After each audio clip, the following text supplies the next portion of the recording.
Now, what's funny is before we get to the really good year where things start to go up again, there was a one tournament I wanted to ask you about because it was so weird at that time. And it was obviously the World Esports Games in Korea. Because first of all, if people don't know, if you go to a tournament in the era we're talking about, it lasts like 3 days and you just play all your matches. In fact, once you play multiple matches a day, you get warmed up, you start rolling, you have a good day, you beat this team, or you lose and you go, whatever, bad day. This tournament was one where, first of all, it's in Korea. Like, we never used to go to Asia back then. Everything was in Europe or America.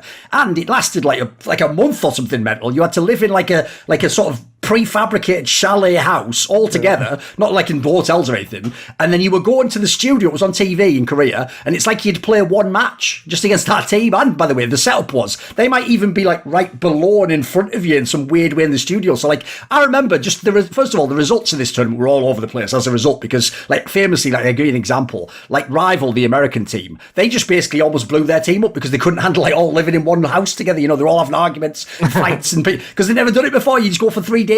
So I wanted to know, your team famously never really even got to have a chance to win this because you couldn't take the real lineup. I remember, I think Goff couldn't go. Famously, you used, if everyone knows Moses now, his brother actually stood in and played at this tournament. Like, I can't remember, were you in the lineup for this one? Were you actually at that tournament? Yeah, I was there, and I think we started there with Gore, Pope, Neo, me, and who was the fifth guy? Was it Toady? I think you had to take someone else as a fifth, like as a standard. No, we had to replace Gore because Gore got homesick. So like he left, I think, after 2 weeks or 3 weeks. That shows you how long the tournament is. You can get homesick and leave partway through. Yeah, and so I think, and then we at first we tried to contact, I think, Moses, but Moses didn't like have time during that time. I think he was doing school or something. Yeah, there was something going on there, and then he told us that his brother might have time, and so I got like in contact with his brother, and he's like a really, really cool guy. He also said like he really liked to come to Korea also to play with us, and was also like a really great experience. But still, it was also, I think, a really difficult time because, as you said, you were living like I think 2 hours outside of Seoul. There was nothing, really nothing like. Also for breakfast you get rice, for lunch you get rice, right? For dinner you get rice, and that is like for European and American guys is not that what you like to see like as a living. And we also had then our conflicts like inside of our team, and so this was a really tough situation. And as you mentioned, I think like today, I can't really imagine that they could like repeat that they can repeat like this like in 2 days.